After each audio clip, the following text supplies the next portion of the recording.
cartoons. లంబో టింగులు ఇంటి మేడ మీద కూర్చొని ఒకరితో ఒకరు సరదాగా కబుర్లు చెప్పుకుంటున్నారు. అవును, నీకు తెలుసా టింగు, నువ్వెంత పొట్టిగా ఎందుకున్నావో, ఇంకా నేను ఇంత పొడవుగా ఎందుకున్నానో? ఎందుకని? ఎందుకంటే మా అమ్మ నాన్న నాకు బోర్న్విటా ఇస్తుంటారు. అరే నోర్మీరా, నువ్వు చాలా బోరింగ్ జోక్స్ చెప్తున్నావు. సరేలే, సారీ. అరే టింగు, ఒక మాట చెప్తా విను. ఈద్ వస్తుంది, ఏమైనా బిర్యానీ ఉంటే బాగుంటుందే. ఎప్పుడు చూడు తిండి కోసమే మాట్లాడుతుంటావు. నీకోసమైతే 10 కేజీల బిర్యానీ తీసుకురావాలి. నీకైతే ఎలాగ తెలుసు నా కడుపులో రాక్షసుడున్నాడని? వాడికి ఎప్పుడు చూడు తిండికి ఏదో ఒకటి కావలసి ఉంటుంది. ఇప్పుడు తొందరగా చెప్పు, ఏంటి ప్లాన్ చేశావు? అవునులే, మొహమ్మద్ అన్న ఈద్ పార్టీ అరేంజ్ చేశాడు. వాడు నన్ను పిలిచాడు. నువ్వు కూడా నాతో రా. అరే వా, చాలా బాగుంది. లాస్ట్ టైం ఎంత మజా వచ్చింది ఈద్లో. అవును, ఈసారి కూడా అంతే మజా వస్తుంది.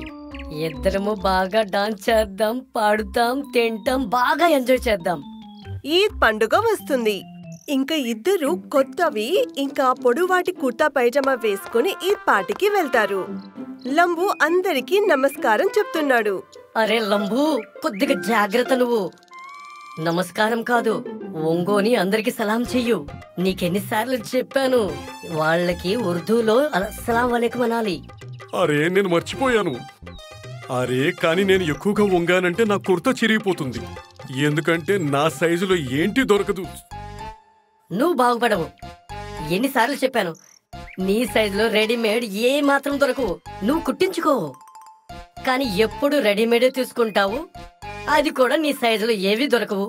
అవును, నన్ను ఇప్పుడు దేవుడు ఈ విధంగా చేస్తే నేనేం చెయ్యను చెప్పు. లంబు వంగి అందరికి సలాం వాలేకుం అనడం మొదలు పెట్టాడు.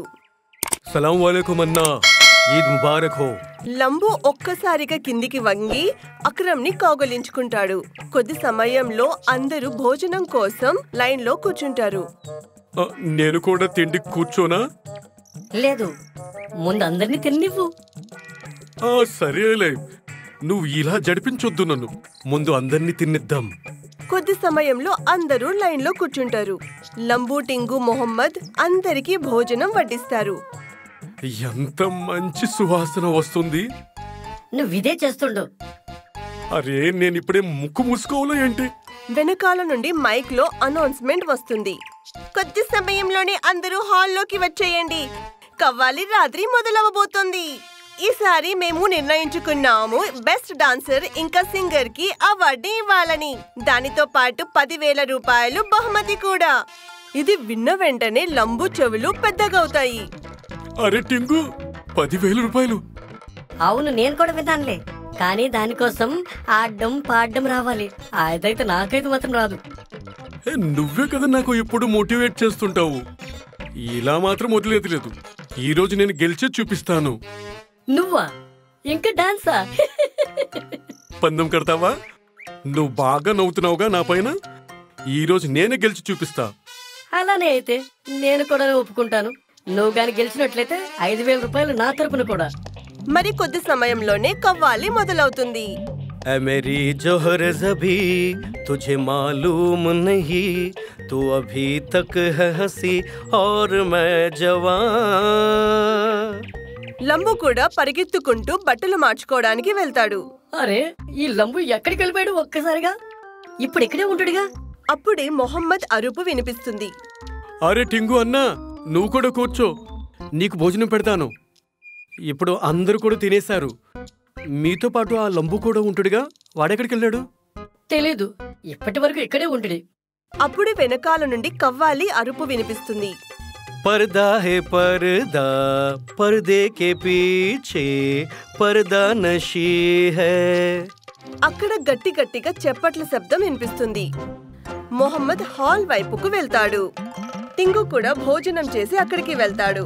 అరే ఎంత పొడవుగా ఉంది ఈవిడ, ఎవరసలు? బాపురే, నడుము ఎంత బాగా ఊపుతుంది కదా. అందరూ ఎంత బాగా ఎంజాయ్ చేస్తున్నారు. అప్పుడే మొహమ్మద్ చాలా హుషారుగా స్టేజ్ మీదకి వెళ్తాడు. అక్కడ స్టేజ్ మీద ఉన్న మహిళతో డాన్స్ చేయడం మొదలు పెడతాడు. స్టేజ్ మీద ఉన్న అందరూ ఆనందంతో ఎంజాయ్ చేస్తారు. అరే ఈ లంబు ఎక్కడ చచ్చిపోయాడు? ఎప్పటి నుంచో ఆకలేస్తుందని అంటుంటే ఇప్పుడు ఎక్కడ చచ్చాడు? అసలు కనిపించట్లేదు. మూడవ కవ్వాలి మొదలవుతుంది. హమే జిందా రహనే దో ఏ హుస్న్ వాలో. స్టేజ్ మీదున్న మహిళ చాలా హుషారుగా నాట్యం చేస్తోంది. ఒక నారింజ పండు కింద పడుతుంది. టింకు చూపు దాని మీద పడుతుంది. అరే ఈ లంబువే. దేవుడా, వీడసలు పందెం గెలుస్తామన్నాడే. లంబు చాలా నిమగ్నమై స్టేజ్ మీద నాట్యం చేస్తున్నాడు. మొహమ్మద్ టింగు దగ్గరికి వస్తాడు. టింగు భాయ్, ఈరోజు ఈద్ కదా, నేను ఈరోజు ఏమడిగినా మీరిస్తారా? ఏం మాట్లాడుతున్నారన్నా? మీరు చెప్పండి ఓన్లీ. అదిగో అక్కడ ఆ అమ్మాయి డాన్స్ చేస్తుంది కదా, నాకు మొదటి చూపులోనే బాగా నచ్చేసింది. నా గురించి ఆవిడకి చెప్తావా అన్నా? అది విన్న వెంటనే టింగు చాలా గట్టిగా నవ్వుతాడు. అవును, నువ్వెందుకు నవ్వుతున్నావన్నా? ఏం కాదు, ఖాళీ ఆలోచిస్తుంది. నీకోసం ఆవిడ చాలా పొడవైపోతుంది.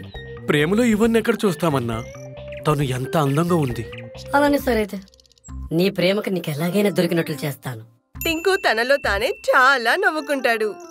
ఇప్పుడు వస్తుంది సరైన మజా. లంబు అని వాడికి తెలిస్తే అప్పుడు మజా వస్తుంది. నాతో పందెం కట్టావుగా లంబు. టింకు పాట అయిపోయిన వెంటనే లంబు దగ్గరికి వెళ్తాడు. ఎలా ఉంది టింగు? నేను చెప్పానుగా నేనే గెలుస్తానని. అవునురా అవును, నువ్వెంత బాగా డాన్స్ చేసావు. ఈరోజు నువ్వే గెలిచావు, ఇంకా నేను ఓడిపోయాను. ఒక మాట విను, నీకోసం ఒక ఫోన్ వచ్చింది. వాళ్ళు నీకేదో గిఫ్ట్ ఇవ్వాలనుకుంటున్నారట. అవునా? ఎక్కడ వాళ్ళు? వాడు టెంట్ వెనక నిల్చున్నాడు. వాడే జడ్జి కూడా. వాడు నిన్ను ఎలా అయినా గెలిపించేస్తాడు. లంబు టెంట్ దగ్గరికి వెళ్తాడు. దాని వెనకాల మొహమ్మద్ బొకే తీసుకుని నిల్చున్నాడు. సుందరి, నువ్వెంత అందంగా ఉన్నావు, ఎంత బాగా డాన్స్ చేశావు. మీరు ఈ పువ్వులతో పాటు నా మనసును కూడా మీ దగ్గర ఉంచుకోండి. మీరు ఈరోజు చమత్కారం చేసేశారు. సుందరి, మీరు నన్ను పెళ్లి చేసుకుంటారా? అది విన్న వెంటనే లంబు చేతులు కాళ్ళు వనకడం మొదలు పెట్టాయి. ఇవంతా ఏంటి? ఇదంతా వాడు చేసిందే, ఆ టింగు చేసిందే. కానీ ఈ ప్రేమ నేనేం చేయను. ఒకవేళ నిజమే చెప్పాననుకో, నాకు ఈ గిఫ్ట్ కూడా దొరికితే. అప్పుడే మొహమ్మద్ అతని చెయ్యి పట్టుకుని అంటాడు, సుందరి, నేను నీకు ఎలాంటి బాధ రాకుండా చూసుకుంటాను. మనకి 2 పిల్లలు కూడా ఉంటారు.